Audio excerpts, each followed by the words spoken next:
is the cure notice and why do we use it? Well, the cure notice is really just a friendly reminder, right? It's a friendly reminder to the other agent that, hey, you missed something, or to the client, you missed something, and you have 3 days to correct it. You know, and a lot of times I get calls from people that, you know, the cure notice is a bad thing. I mean, they feel like it's a threatening gesture, I guess, against the other party. A lot of agents call me as a broker and they tell me, well, you know what, I've never had a cure notice against me, or I've never issued one.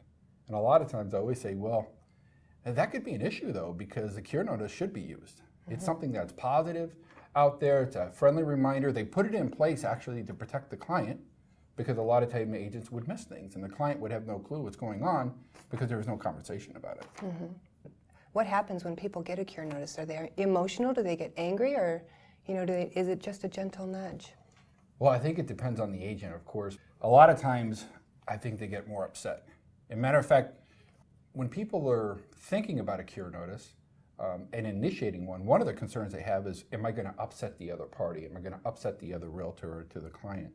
And that'll prevent them from initiating one. Sometimes it's good maybe not to issue one if you know what's going on with the transaction, but most of the time I'd say it's a positive thing that they issue a cure notice out there.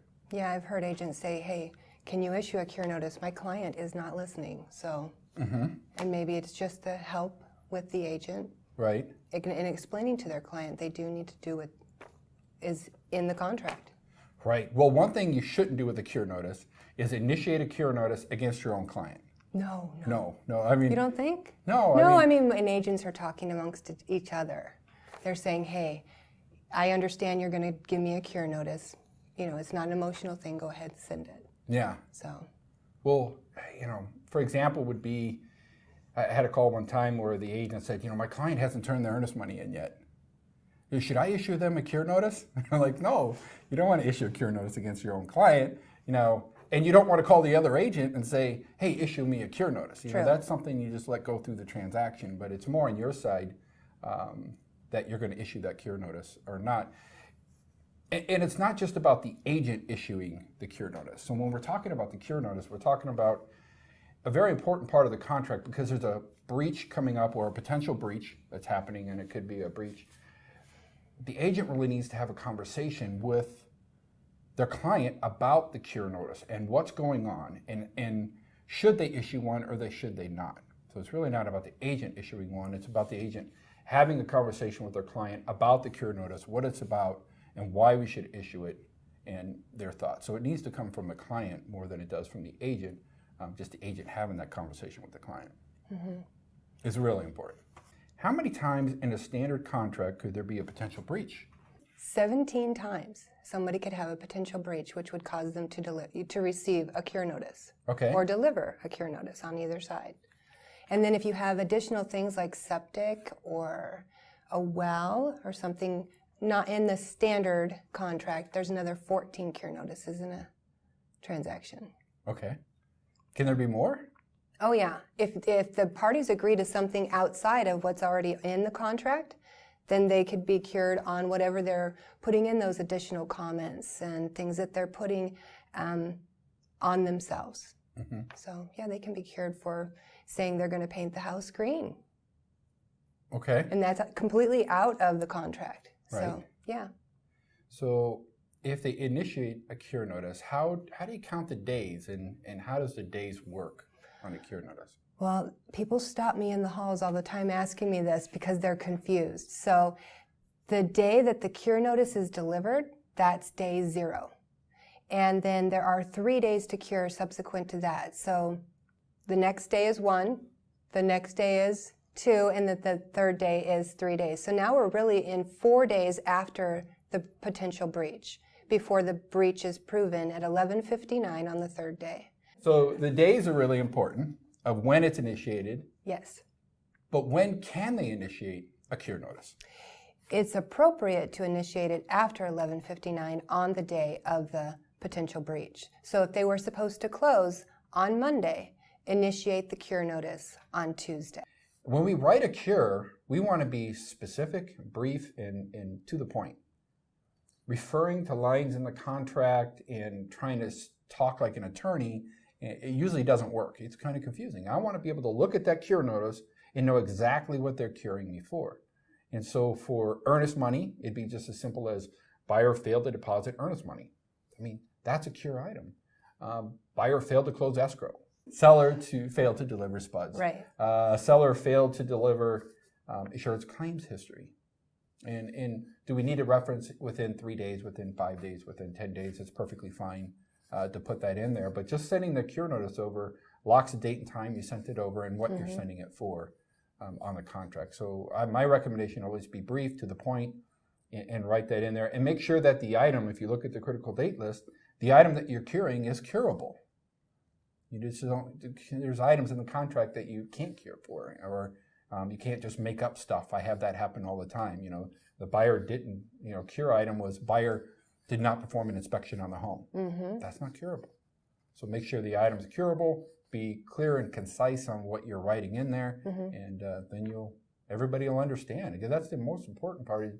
A lot of people read the contract, a lot of people read the cure notice, and not just agents, mortgage companies, title companies. So it's got to be clear on what you're doing. So there's a lot of talk about this close of escrow after 5 p.m. So we already know that title company and the recorder office are closed, right? Can we initiate the cure notice, at 6 o'clock at night on a Friday?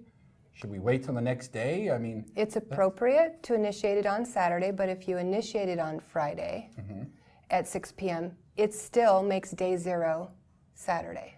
The delivery day would be Saturday. Okay, so I like the word appropriate, right? So the contract itself does say the day is a day. Holidays and everything's included from midnight till 11:59. So technically, if a close of escrow is on a Friday, the end of the day would be 11:59. And so we would initiate it the following day, which would be day 0. Correct. What about close of escrow, cure notice, and it falls on a Saturday, is day 3? What happens if it's on the weekends or the holiday for a cure notice? It would be the next business day that breach would be actually the 3rd day. So they will get through Monday or Tuesday if there's a holiday on the Monday at 11:59 to close. Okay.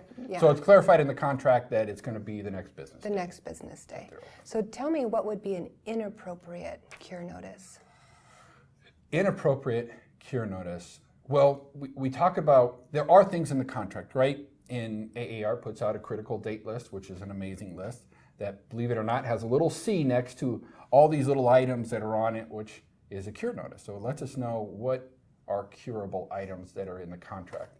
And I see them all the time with cure notices where they write something in there that is really not connected to the contract. A good example would be buyer failed to deliver BINSR, buyer inspection notice, seller response. We get cure notices for that. And to receive a cure notice, the buyer's not contractually obligated to send one over. Correct. So they're not in breach by not sending over a BINSR. They just have other ramifications for not sending it over, but it's not a curable item.